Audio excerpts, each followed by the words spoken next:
como uma andorinha só não faz verão, você pode sair na frente nas questões mais importantes para ter alegria e paz na sua vida e na vida das pessoas ao seu redor. Além de liberdade para praticar e ampliar os seus negócios e investir no mundo inteiro.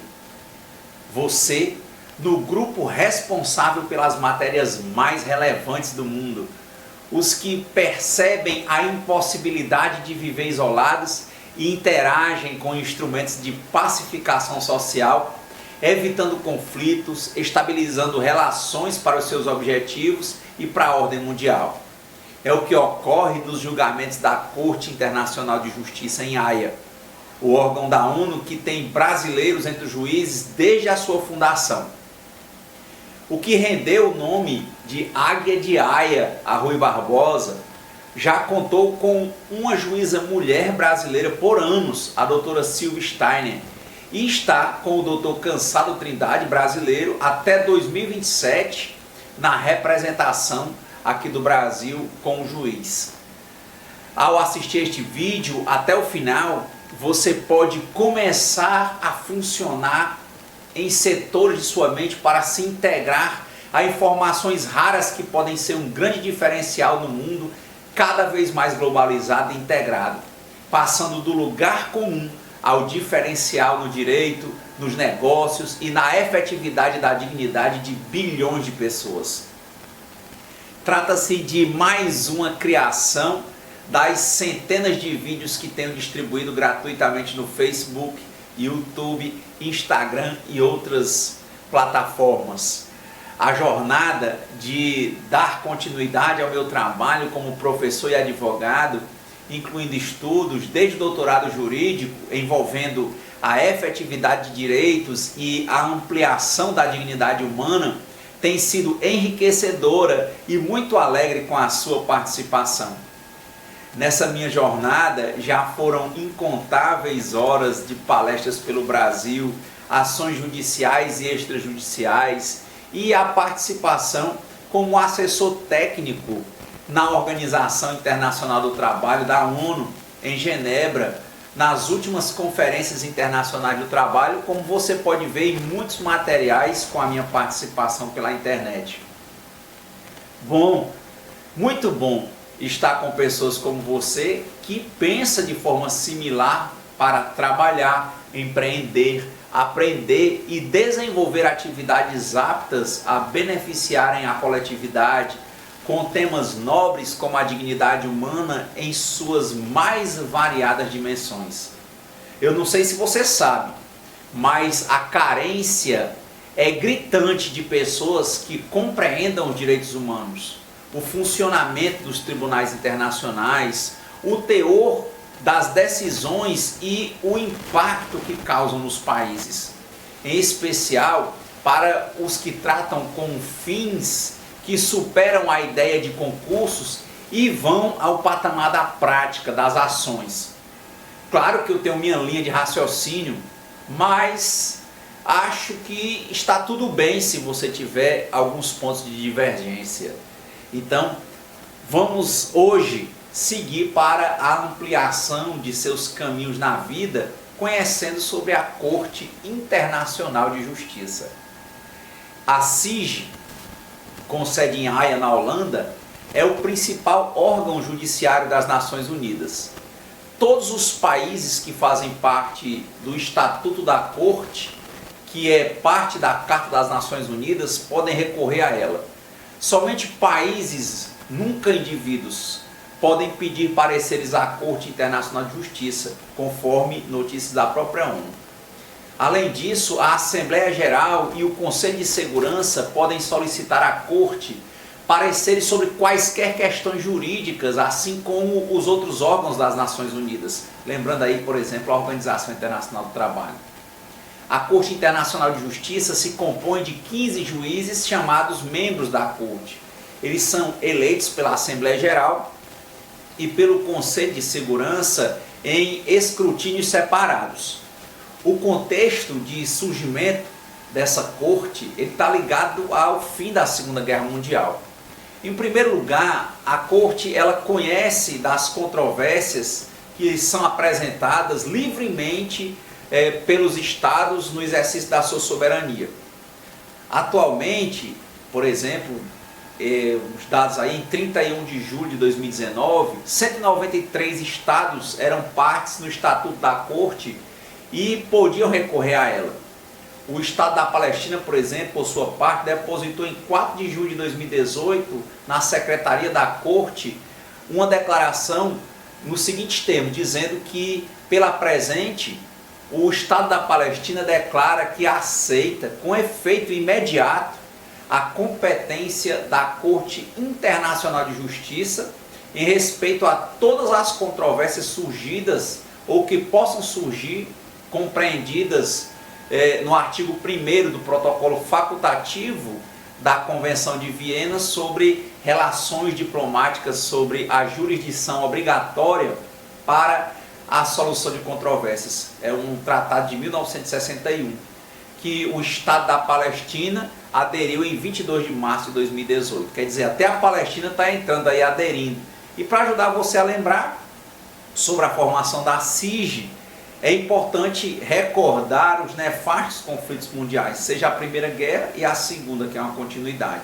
A Segunda Guerra Mundial foi um conflito militar global que durou de 39 a 45, envolvendo a maioria das nações do mundo, incluindo todas as grandes potências organizadas em duas alianças militares opostas, os aliados e o eixo. Pense, foram em torno de 80 milhões de pessoas que morreram em um mundo que tinha uma dimensão muito menor. Com destaque catastrófico, 2 milhões de judeus, além de ciganos, homoafetivos e perseguidos políticos foram para os campos de concentração, por exemplo. A guerra terminou com a vitória dos aliados em 45, alterando significativamente o alinhamento político e a estrutura social mundial, enquanto a ONU era estabelecida para estimular a cooperação global e evitar futuros conflitos. Daí o papel importante de se entender a CIG. Daí o surgimento da Corte Internacional de Justiça e do Tribunal Penal Internacional, que também funciona junto às Nações Unidas.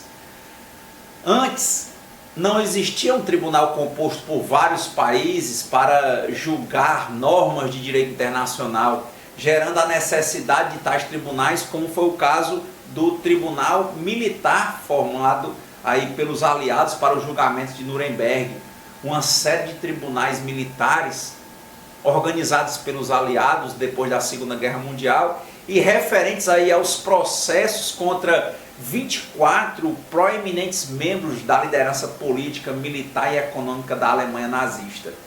Os julgamentos ficaram a cargo desse Tribunal Militar Internacional, ocorreram na cidade de Nuremberg, lá na Alemanha, entre 20 de novembro de 45 e 1º de outubro de 46. Posteriormente, entre 46 e 49, foram julgados os processos de guerra de Nuremberg em 12 outros tribunais militares. Esses processos se referiam a 117 acusações por crimes de guerra contra outros membros da liderança nazista. Veja, não tinha uma corte específica. E aí a corte hoje desempenha um papel fundamental na manutenção e na promoção do Estado de Direito em todo o mundo. Veja, o fortalecimento do direito internacional, da sociedade internacional. Todo o trabalho da corte está dirigido a promover e fortalecer o Estado de Direito. Mediante os seus fatos, opiniões constitutivas, a Corte contribui para desenvolver essa questão, principalmente do direito internacional, dos consensos. E desse modo, ela procura que suas decisões se entendam bem e tragam a maior difusão possível a nível mundial por meio das suas publicações, o desenvolvimento de plataformas de multimídia na página dela da web, assim como as suas atividades nos meios sociais.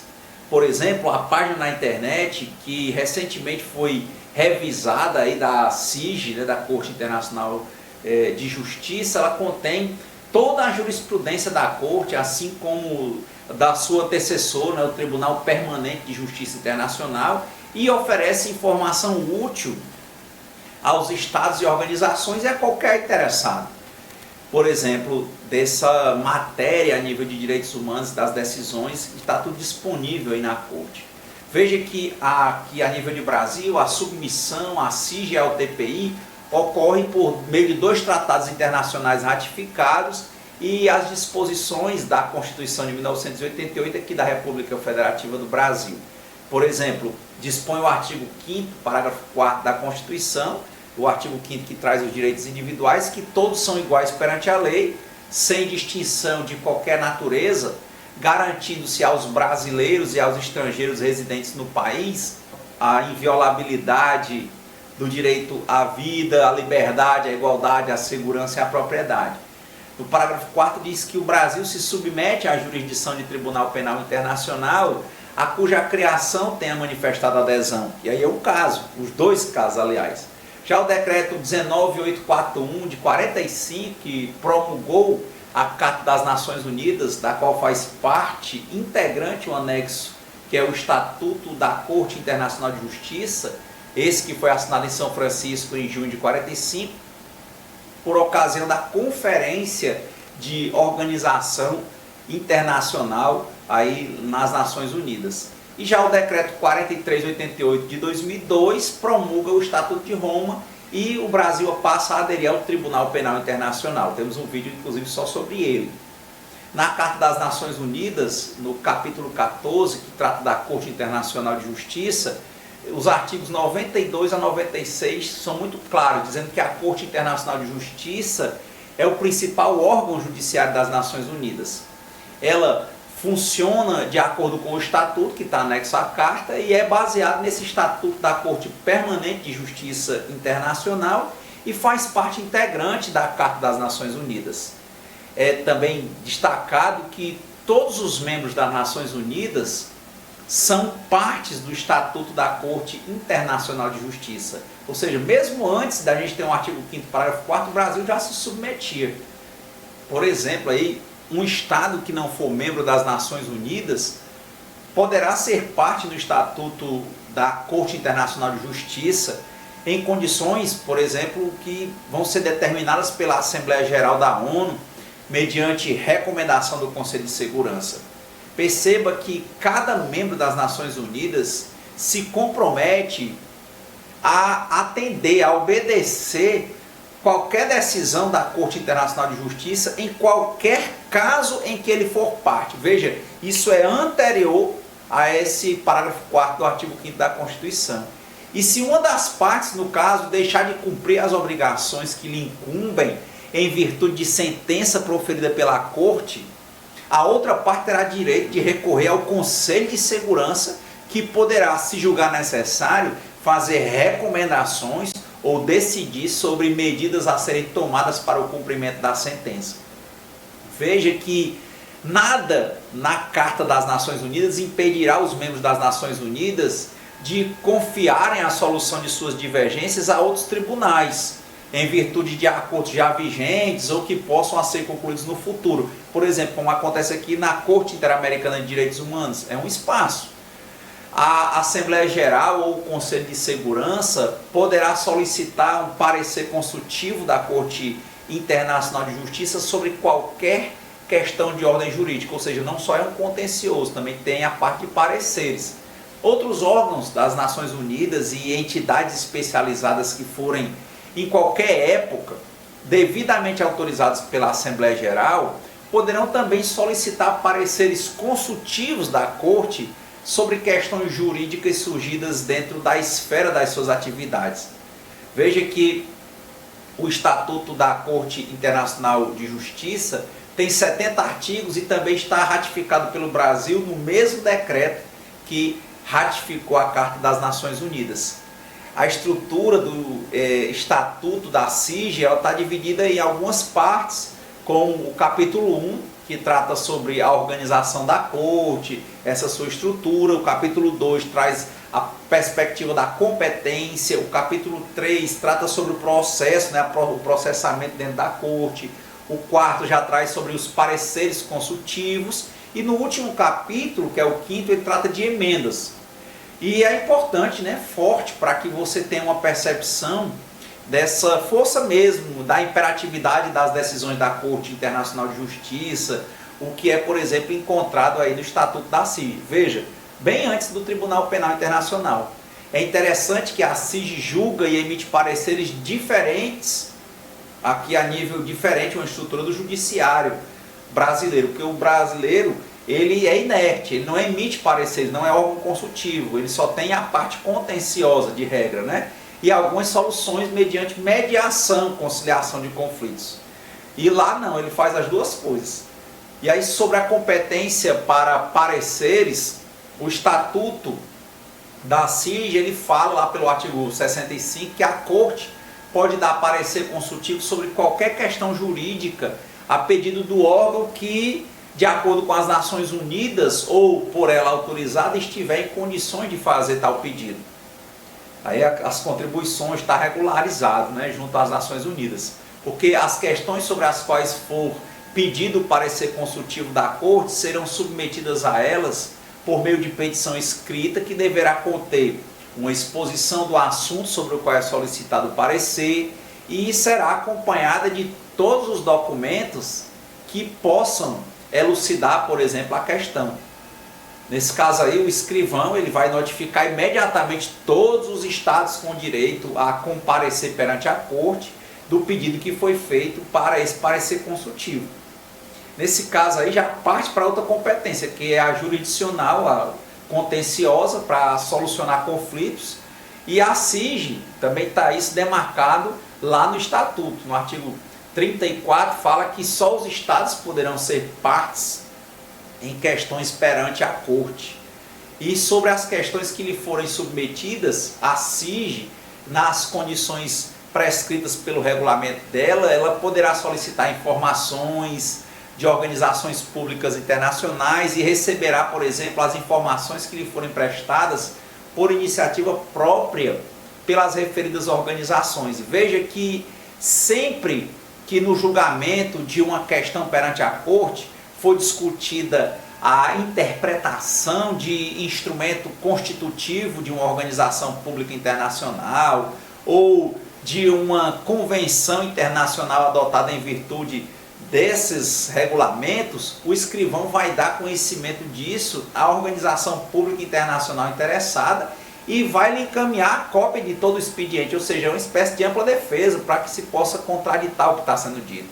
A Corte ela está aberta aos estados que são parte no presente estatuto, que é o estatuto dela, que está junto da Carta das Nações Unidas.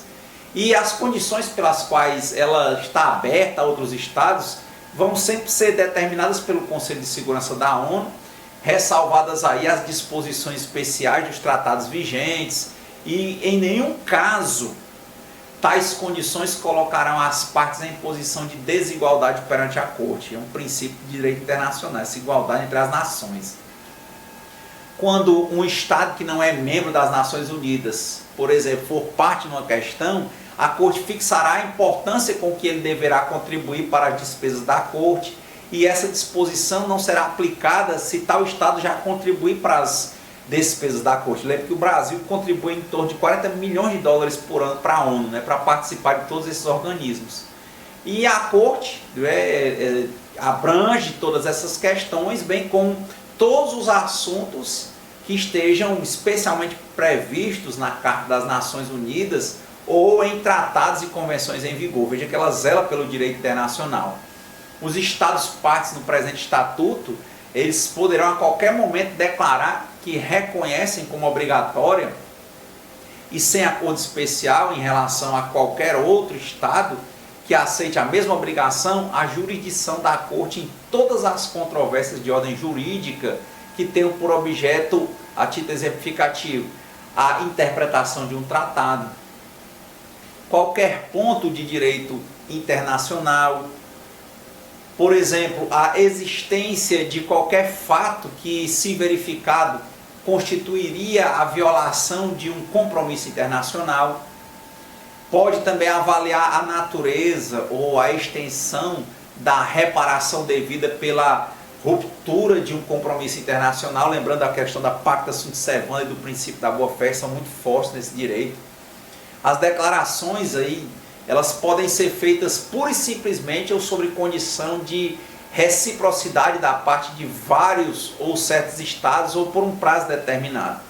As declarações apresentadas aí, elas serão depositadas junto ao secretário-geral das Nações Unidas, que vai transmitir com a cópia às partes contratantes do Estatuto da CIG e ao escrivão da Corte, que ele vai processar isso.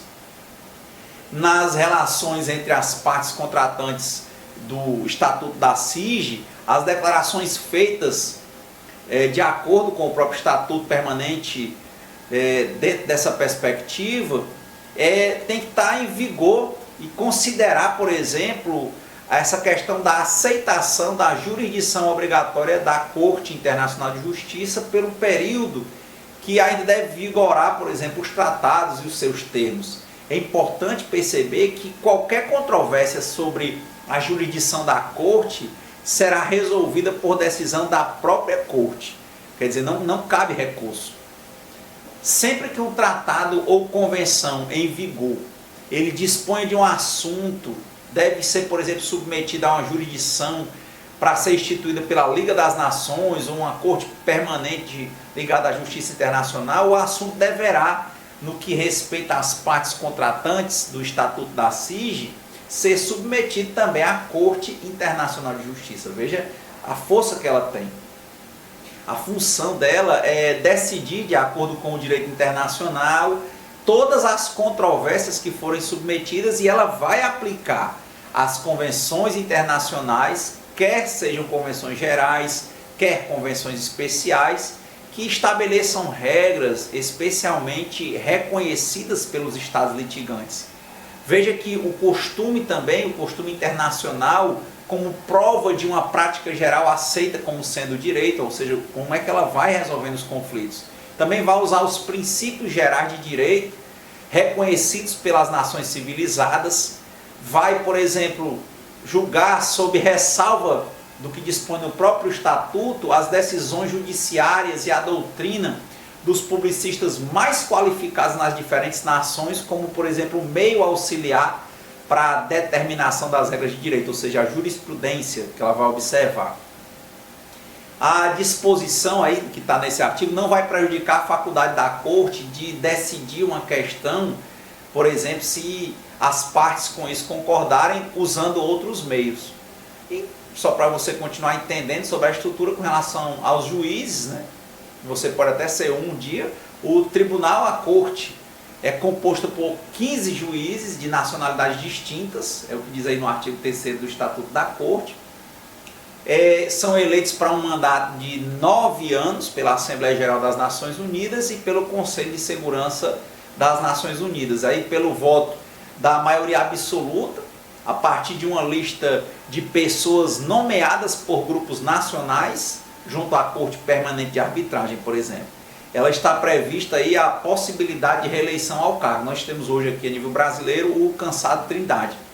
As eleições ocorrem a cada 3 anos, com um terço dos juízes se retirando e possivelmente colocando a candidatura, por exemplo, a cada ocasião, e vai se tentar sempre manter a continuidade, né? O Brasil está desde o Rui Barbosa com uma composição presente. Hoje ela está aí como realmente o principal órgão, tem esses 15 juízes. No Brasil lembramos sempre do Rui Barbosa e hoje lembramos do cansado Trindade, né? Então, dentro dessa mesma perspectiva, os 5 assentos são colocados, por exemplo, a votação a cada 3 anos. Atualmente ela está aí composta por esses 15 países: França, Somália, Japão, Eslováquia, Marrocos, Brasil, Líbano, China, Estados Unidos, Itália, Uganda, Índia, Austrália, Rússia e Jamaica, ou seja, 15 países, 15 juízes.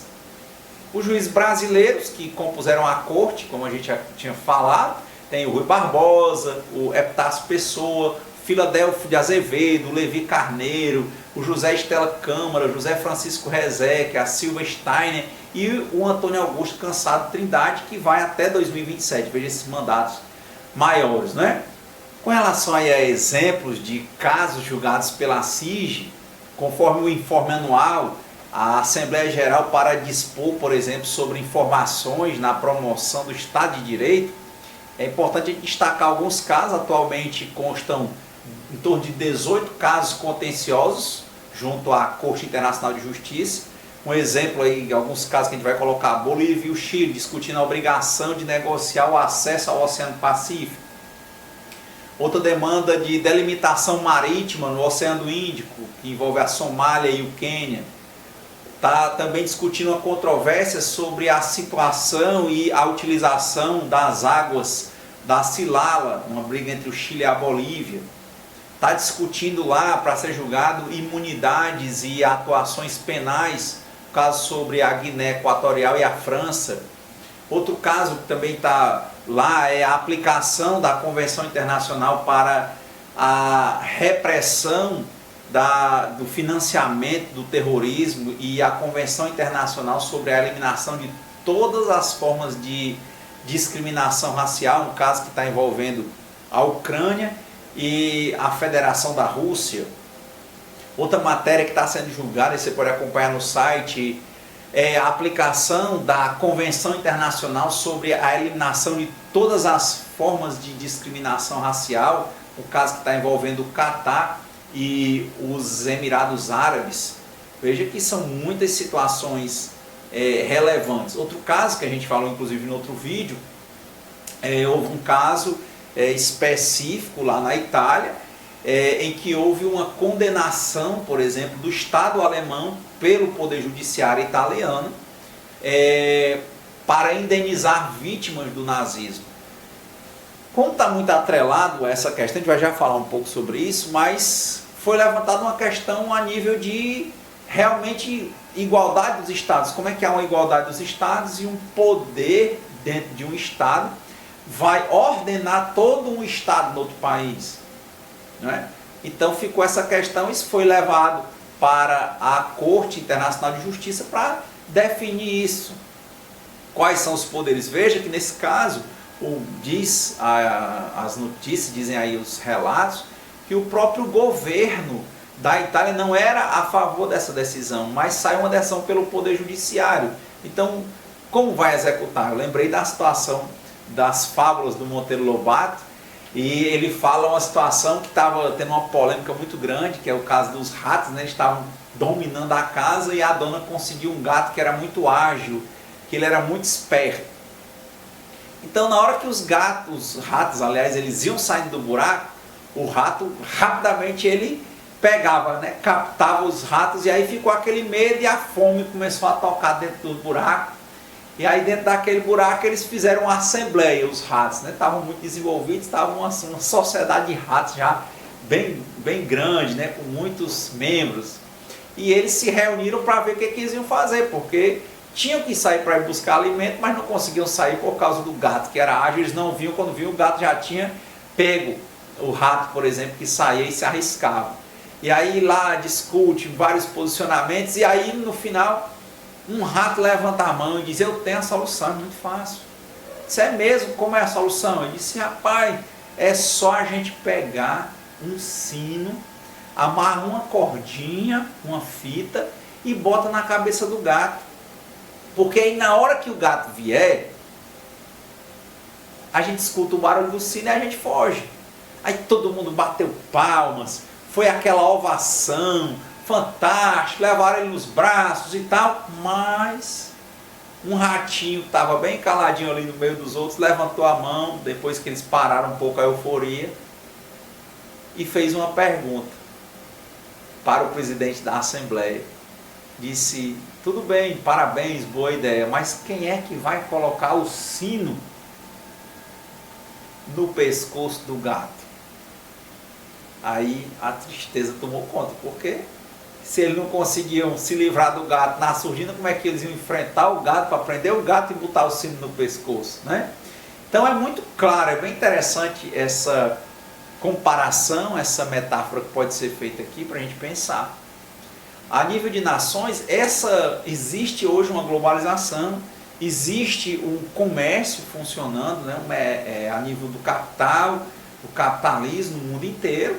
As relações hoje são globais, você usa materiais, por exemplo, você está aqui no Ocidente usando materiais do Oriente, da China, que a China também já coloca isso lá pela Índia, aí já vem pelos tigres asiáticos. Quer dizer, como é que vai funcionar essas questões?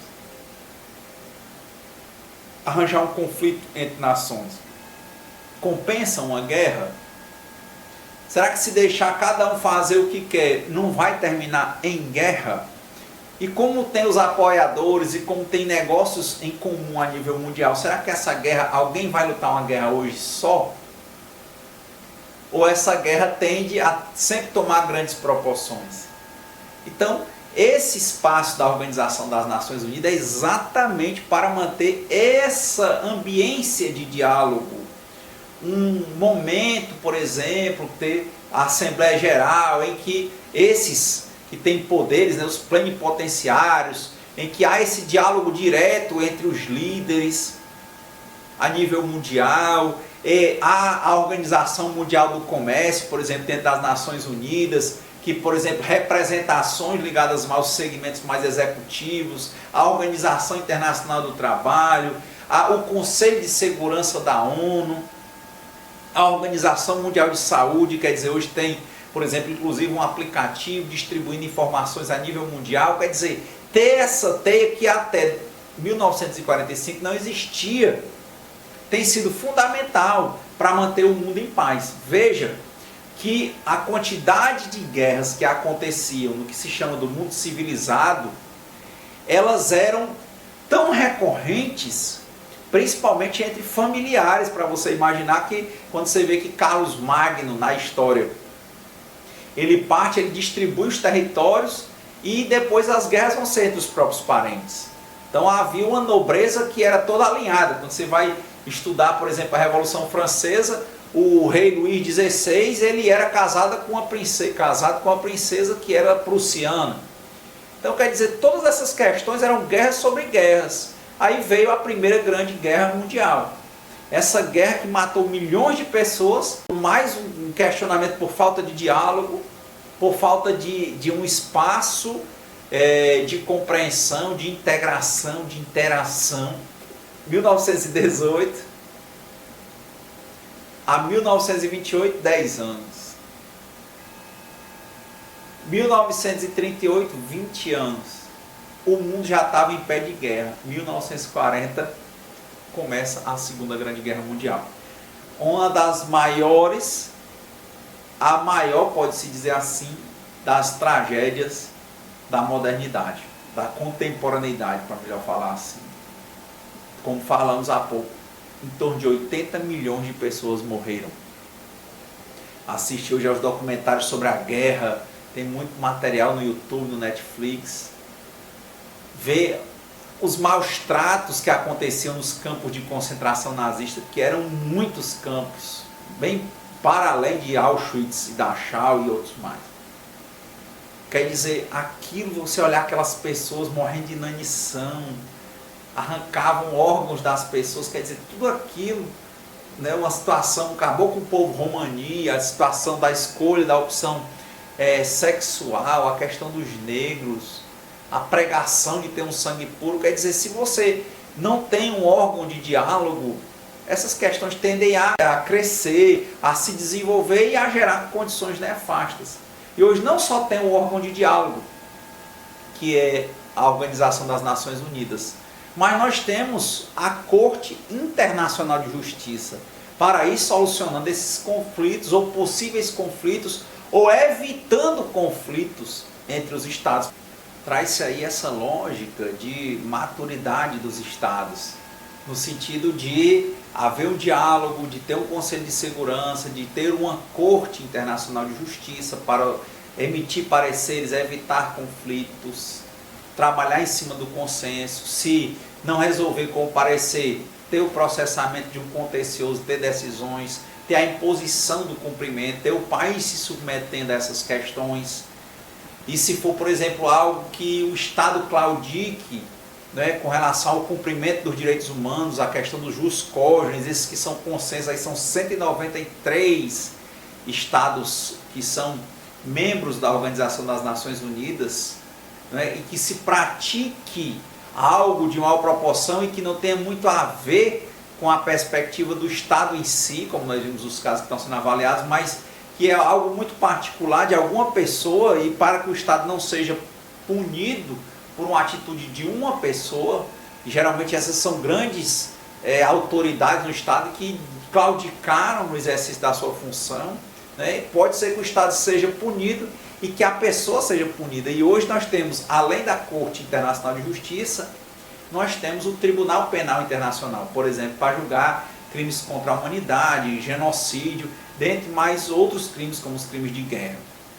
Então, ter esse espaço é importante. É importante para você que está aqui nos acompanhando entender hoje a noção de sociedade internacional. Entender que no mundo globalizado não se discute mais apenas o direito fundamental, o direito constitucional, o direito pátrio. Apesar de haver a soberania, a igualdade dos Estados, você vai ver, por exemplo, se você nunca estudou isso, se você nunca pensou, se você acha que a República Federativa do Brasil só se submete à jurisdição de Tribunal Penal Internacional a partir da emenda constitucional número 45 de 2004, que instituiu aí, que criou o parágrafo 4º no artigo 5º da Constituição, que nós falamos no decorrer desse vídeo, quando você começa a observar a discussão do jus cogens, desse contexto de guerra e de evitar guerra, desse mundo globalizado, da participação do Brasil na ONU e a submissão do Brasil às decisões da Corte Internacional de Justiça desde 1945,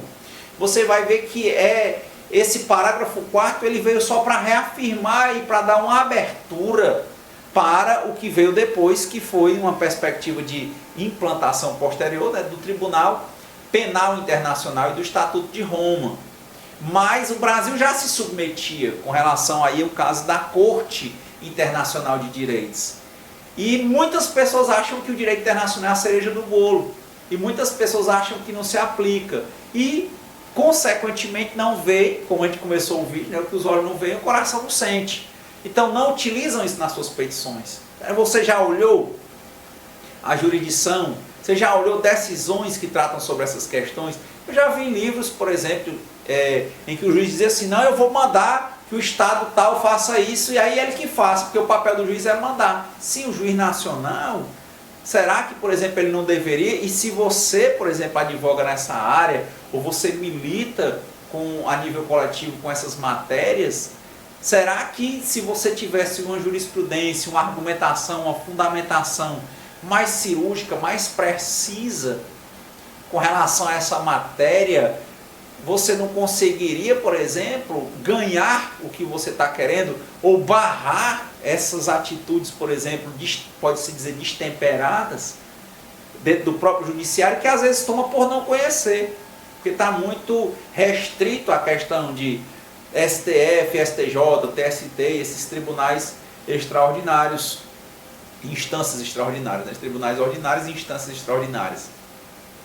Como tratar isso se você não conhece? Aí quando você começa a olhar esse peso, essa questão mundial, hoje se pensa aí na questão da pandemia do Covid-19, e vê a perspectiva de o mundo inteiro parar, quer dizer, até o vírus hoje é para todo mundo, então como é que o direito vai ser só o direito local? Se tiver impactos mundiais, e a grande pergunta, como é que não tem impactos mundiais no mundo globalizado? Como é que uma coisa que está parando, por exemplo, várias cidades no mundo, não vai parar a sua cidade, ou não pode parar a sua cidade? Uma coisa que você está vendendo barato, porque pode ser que esteja comprando da China e a China está parada do outro lado do mundo. Então, é relevante essa discussão. A gente hoje traz mais provocações. E aí, nesse sentido, agradecemos, né, aí essa nossa convivência, e eu pessoalmente sou grato pelos views, pelo envolvimento, pelo engajamento, pelos compartilhamentos, mas principalmente pela sua valiosa participação. Então se inscreva no canal, procure aí as nossas comunidades, né? Veja aí o perfil do Facebook, o canal do Facebook. Se você começar a seguir a cada publicação, nós temos publicações diárias, às vezes até mais de uma publicação por dia, você vai poder se informar melhor dessas questões, e nós vamos aprimorando o material. Então, obrigado, até a próxima.